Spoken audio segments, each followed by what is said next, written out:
the end zone. They weren't able to do that one. So you look over at the sideline, there's the head coach saying, "Oh, heck, kick it, field goal time."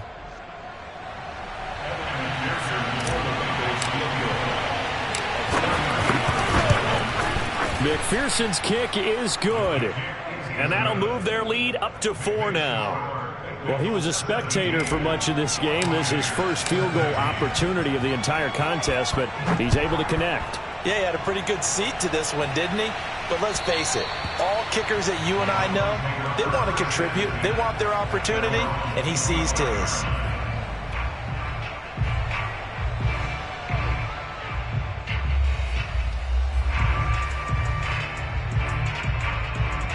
The Bucs offense set to begin their next possession. And that last turnover could have proven more costly, but their defense only gave up 3. But now answering with a field goal doesn't do them much on this drive. They need to try and find the end zone. Give him 5 on the carry there, and it'll be second down. Well, they did throw interceptions on their last 2 drives, so no surprise at all they decided to start it with a running play. I'm actually a little bit surprised, though, that they got as much out of it as they did. Yeah, decent little gain. Puts them in a pretty good spot for second down. There's a ball thrown right side and complete. And he'll be taken down, but not before they work it across midfield. That one covers 24 yards. It's a first down.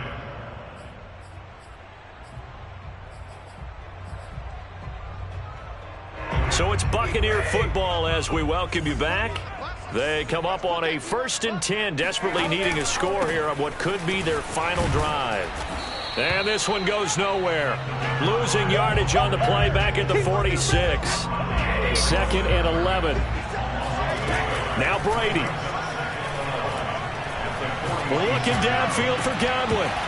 And incomplete on the deep ball. These are the spots, this stage of the game, where it pays to have speed on the perimeter, doesn't it? It certainly does. And in the second quarter, he may very well have run by him. But in this situation, I know as a defender, I'm loosening up a couple of extra steps that allowed him to run with him stride for stride. An incomplete pass on that last play, and that means they'll need to come up with something here on 3rd down.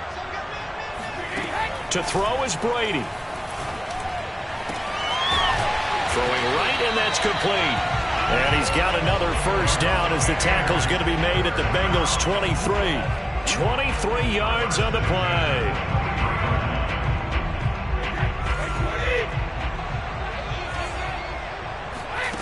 Back to throw, Brady. Got a man, and he hits him in stride. And down inside the 15, shy of the 10. Another strong gain on the last 2 plays. They've moved it a combined 33 yards. From down at the 12, it's 1st and 10. Brady to throw. Being chased out left. And this would have been intercepted if he could have gotten the feet in. He didn't, so it's incomplete. Boy, that one really could have turned this thing upside down. Whew, that's certainly not the worst thing. It stops the clock and lets your offense catch its breath and lets us exhale a little bit. Now I expect them to call a couple plays in the huddle, so they're ready if a tackle happens inbounds. 2nd and 10.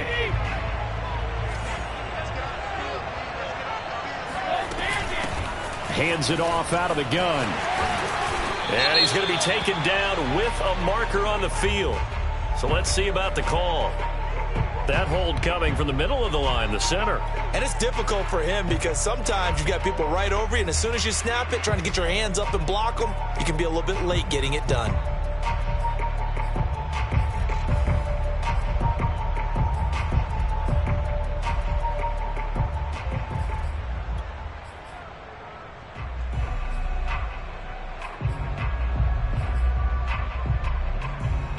They'll come up now on a 2nd and long after the hold.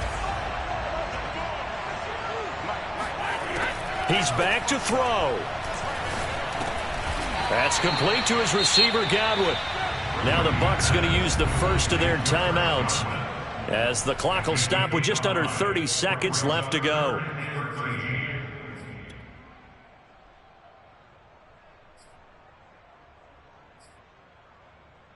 Ninth play of the drive coming up, and certainly not an easy one on 3rd and long. Back to throw. And this is caught. Touchdown. And they've taken the lead here in the final minute. How many people watching this one right here who gave up? Because that score, they might want to try and rush back into this stadium. Yeah, what looks like is going to be the game-deciding score, although a little bit of time left, so you can't count your chickens before they're hatched. Well, they better come back in here and watch this one, because you and I, we're not going anywhere. We want to see this one play out. Rosas good with the extra point. So it's now a 3-point game here in the closing stages, as a field goal now can only tie it. Here's Carter now on the return. And they've got it up past the 35, so pretty good starting field position.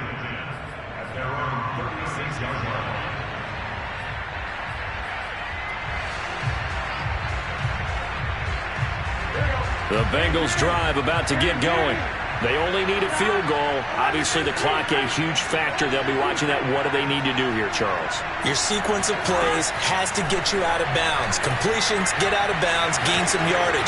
Then when the clock hits 7 seconds or left, now you've got a decision. Are you in field goal range, or is it Hail Mary time? Because from 7 seconds down, you don't want to take a shot that you're going to have another play. We'll see how they handle it.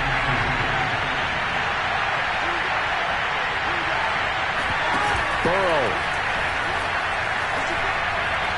Now a desperation throw deep downfield. And his pass is intercepted for the 4th time today. Picked off down near the 5. And the Bucs have just about sewn up this football game.